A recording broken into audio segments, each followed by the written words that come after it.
ఎఫెసీయులకు రాసిన పత్రిక 5వ అధ్యాయం 15వ వచనం చదువుతున్నాను.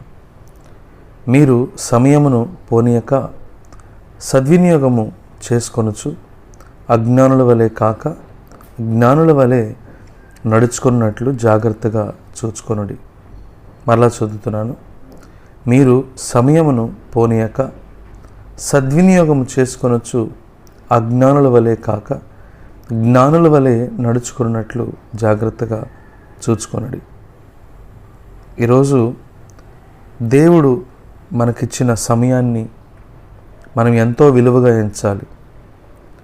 దేవుడు మనకు అనుగ్రహించిన సమయాన్ని బట్టి మనము దేవుణ్ణి ఎంతగానో స్తుతించాలి. ఎందుకని? ఎంతోమంది ఈ రోజును చూడలేని వారుగా ఉన్నారు. ఎంతోమంది ఈరోజు సజీవులుగా లేనివారుగా ఉన్నారు.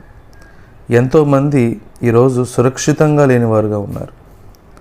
మరి అలాంటి పరిస్థితుల్లో దేవుడు మనకు విలువైన సమయాన్ని ఇచ్చాడు. దేవుని బిడ్డలమైన మనము దేవుడు మనకిచ్చిన సమయమని భావించి ఈ సమయాన్ని విలువైనదిగా ఎంచి సద్వినియోగం చేసుకోవాలి అని వాక్యం తెలియపరుస్తుంది. మీరు అజ్ఞానుల వలె కాక జ్ఞానుల వలె మీ సమయాన్ని సద్వినియోగపరుచుకోమని వాక్యం తెలియపరుస్తుంది. అజ్ఞానులు, జ్ఞానము లేనివారు వారి సమయాన్ని వృధా చేస్తారు. వారి సమయాన్ని వ్యర్థపరుస్తారు. వారి సమయాన్ని నిర్లక్ష్యంగా వ్యవహరిస్తారు. వారి సమయాన్ని పాడు చేసుకుంటారు. ప్రియ సహోదర, ప్రియ సహోదరి, ఈరోజు మనం అజ్ఞానుల వలె కాదు జ్ఞానుల వలె ప్రవర్తించాలని, ఆ విషయంలో జాగ్రత్త కలిగి ఉండాలని వాక్యం తెలియపరుస్తుంది. ఈరోజు సమయాన్ని వెళ్ళబుచ్చటానికి ఎన్నో కార్యక్రమాలు ఉన్నాయి. అది టీవీలు కావచ్చు, లేకపోతే స్నేహితులు కావచ్చు, మొబైల్ ఫోన్ కావచ్చు, ముచ్చట్లు కావచ్చు, లోక సంబంధమైన వార్తలు కావచ్చు. లోకములో ఎన్నో అనవసరమైన వ్యర్థమైన వ్యాపకాలు ఉన్నాయి. ఇవన్నీ కూడా దేవుడు మనకు ఇచ్చిన విలువైన సమయాన్ని సద్వినియోగం చేసుకోకుండా వ్యర్థపరిచేవిగా ఉన్నాయి. అవునండి, దేవుడు మనకిచ్చిన సమయము ఎంతో విలువైంది. దేవుడు తెలియపరుస్తున్నాడు, వాక్యం ద్వారా హెచ్చరిస్తున్నాడు, ఈ సమయాన్ని సద్వినియోగం పరుచుకోండి అని చెప్పినని. అంటే జాగ్రత్తగా ఈ సమయాన్ని వాడుకోవాలి అని చెప్పినని. జాగ్రత్తగా వాడుకోవాలి అంటే, సద్వినియోగం చేసుకోవాలి అంటే ఏం చేయాలి? గమనించండి, దేవుడిచ్చిన సమయాన్ని, దేవుడిచ్చిన వాక్యపు విలువలతో మనం జీవించేవారుగా ఉండాలి. దేవుడిచ్చిన సమయాన్ని సద్వినియోగపరుచుకోవాలి అని చెప్పనంటే వాక్యపు విలువలతోటి మనం జీవించేవారుగా ఉంటాం. All things are permissible for me but not all things are beneficial అని వాక్యంలో రాయబడి ఉంది. అన్నీ చేయటానికి నాకు ఫ్రీడమ్ ఉంది, స్వాతంత్రం ఉంది, కానీ అన్నీ చేయదగినవి కావు. ఇది ఎలా తెలుస్తుంది? ఒక వ్యక్తి వాక్యాన్ని చదివినప్పుడు, వాక్యాన్ని ధ్యానించినప్పుడు ఏవి విలువైనవో ఏవి వ్యర్థమైనవో తెలుస్తుంది. వాక్యమే మనకు విలువలను నేర్పించేది. వాక్యమే మనకు మేలైనదేంటో తెలియపరిచేది. వాక్యమే మనకు శ్రేష్టమైనదేంటో తెలియపరిచేది. వాక్యమే మనకు అవసరమైనదేంటో తెలియపరిచేది. దేవుని వాక్యంలో మరియా, మార్త ఇరువురు కూడా వారి కుటుంబంలోనికి లేదా వారి ఇంట్లోనికి యేసుక్రీస్తు ప్రభువుని ఆహ్వానించారు. మంచిది.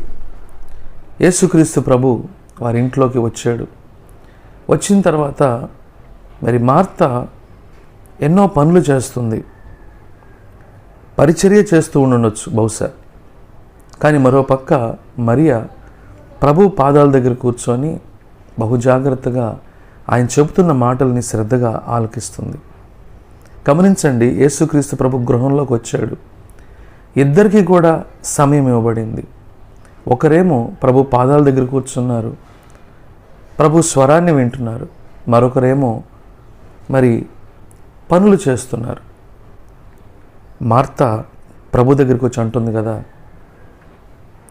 నా సహోదరి అయిన మరియా నాకేమాత్రం సహాయం చేయట్లేదు ప్రభువా అని చెప్పనని మాట్లాడినప్పుడు ప్రభు చెప్తున్నాడు, మార్త మార్త, నువ్వు అనేకమైన పనులు పెట్టుకొని తొందరపడుతున్నావు. మరియా ఉత్తమమైన దాన్ని ఎంచుకుంది, అది ఆమె యొద్ద నుండి తీసివేయబడదు.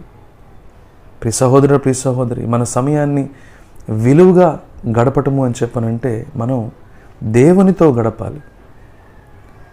దేవునికి పరిచర్య చేయడం మంచిదే, కానీ పరిచర్య చేయడం కన్నా ముందు మనం దేవునితో గడపాలి. దేవుని స్వరాన్ని వినాలి. దేవునితో మనం మాట్లాడాలి, అంటే ప్రార్థన చేయాలి. మరియా ఆ పనే చేస్తుంది. ఎంచుకుంది అనే మాట రాయబడి ఉంది. That was her choice. మనందరికి కూడా చాయిస్ ఇవ్వబడింది, ఫ్రీడమ్ ఇవ్వబడింది. దాన్ని ఎలా ఉపయోగించుకుంటామో దేవుడు మనకే విడిచిపెట్టాడు. ఈరోజు దేవునన్నా కోరుకోవచ్చు, మనం లోకానన్నా కోరుకోవచ్చు, వినోదాలనన్నా కోరుకోవచ్చు, వాక్యానన్నా కోరుకోవచ్చు.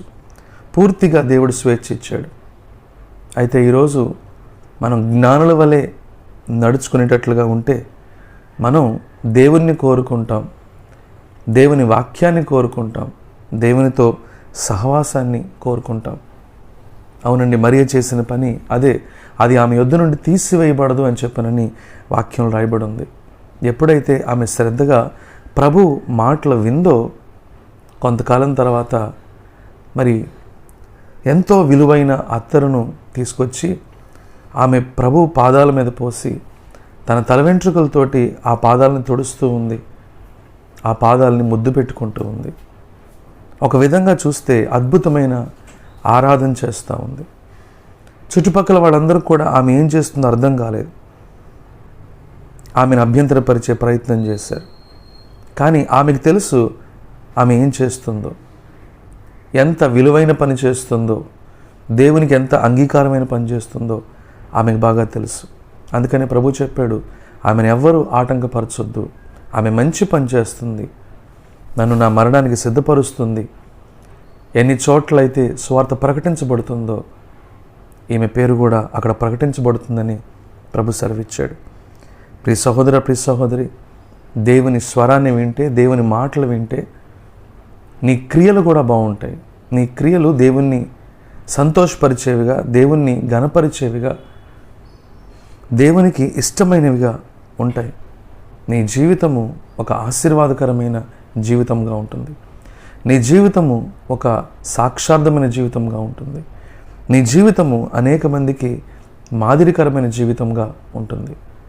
కాబట్టి ఈరోజు మనం దేవుడిచ్చిన సమయాన్ని విలువలతో, వాక్యపు విలువలతో జీవించేవారుగా ఉండాలి.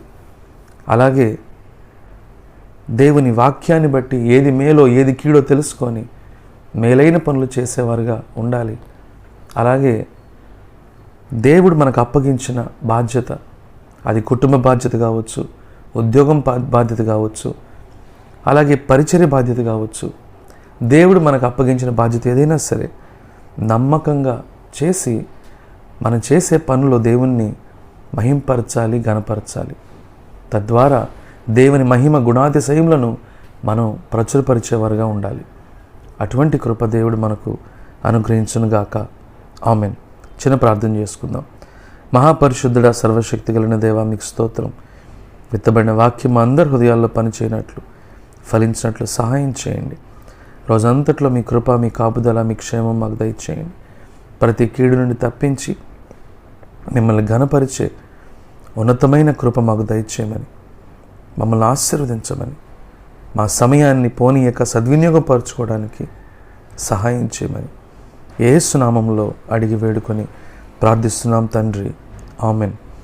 మన తండ్రి అయిన దేవుని యొక్క ప్రేమ, కుమారుడైన యేసుక్రీస్తు యొక్క కృప, పరిశుద్ధాత్మని యొక్క అన్యోన్య సహవాసం ఇప్పుడు ఎల్లప్పుడూ సదాకాలం మనందరికీ తోడై ఉండి మనలను నడిపించునుగాక.